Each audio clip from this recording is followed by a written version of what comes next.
Wednesday, June 21st, 2023, the first day of summer. I fed all the street cats in the early morning hours just like I do every day.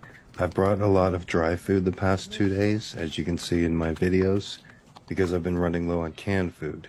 But unless a national story is written about me, I'm always running low on canned food.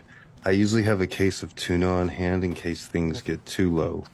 I'm an optimist, and every day I think it's going to be the day that I sell 1 million copies of my book, or I'm going to get a sponsorship for my podcast, or I'm going to obtain a large sum of money in some other unexpected way.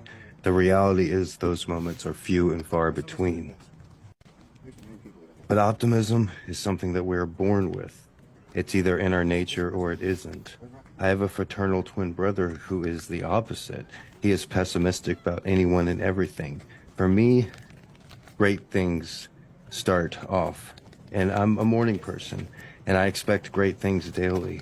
Every year feels like it's going to be a great year, my year, and if that means keeping my head above water, then I guess I'm successful.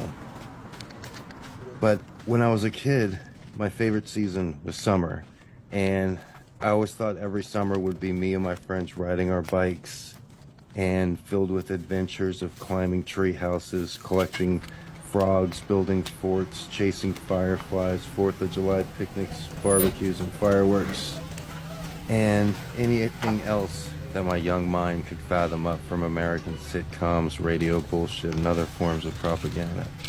But summers were not always as great as I had made them out to be in my head. More importantly, they ended so quickly. There weren't many trips to the beach or 4th of July barbecues.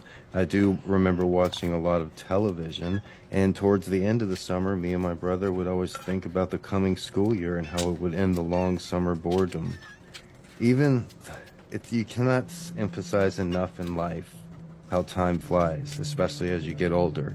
Even the weeks, days, and hours seem to go by faster. That's why it's all about having good work habits and good habits in general. Most of the time, we're just all functioning on some sort of autonomous mode, where we are rarely, quote-unquote, in the moment. Hell, most people spend a third of their day unconscious. I once read a story about a 30-year-old guy who wanted to appreciate the time he had left in life. So he took a large transparent glass vase and he estimated how many weeks he had left to live according to the average lifespan. By the time he'd filled up the transparent glass vase with marbles, he had put almost 2,000 different colored marbles in there. And it felt like he had a lot of time left, about 4 decades. He even color-coded the marbles for each decade. Red marbles for his 30s, blue marbles for his 40s, yellow marbles for his 50s, green marbles for his 60s, and just a handful of white marbles for the beginning of his 70s.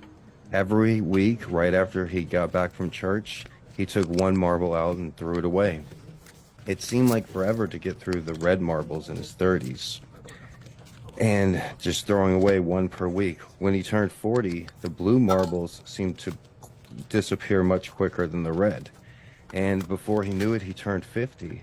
And he only had the yellow marbles, the green marbles, and a few row of white marbles. But at least he had some kind of rainbow.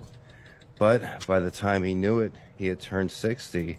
And the only thing he had left were 2 colors, a solid stack of green marbles on his 60th birthday, and just a couple of white marbles. Then, one day, when he had that full stack of shortly after his 60th birthday, he came back from church and he was going to take out one green marble, seeing that he had the full stack of 60 left and a couple rows of white representing his 70s. And as he took out that green marble, he had a heart attack and fell, and the marbles fell as well and slammed on the floor and crashed everywhere.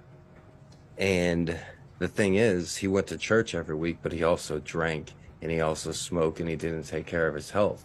But he had that whole marbles and the vase thing going, so in his head, he thought no matter what he did in life, even if he lived a bad life, then he would at least get to the point where he could use out all of the marbles and use out all of the last rows of the 70 marbles, because the average lifespan is in the 70s. But that's not what happened.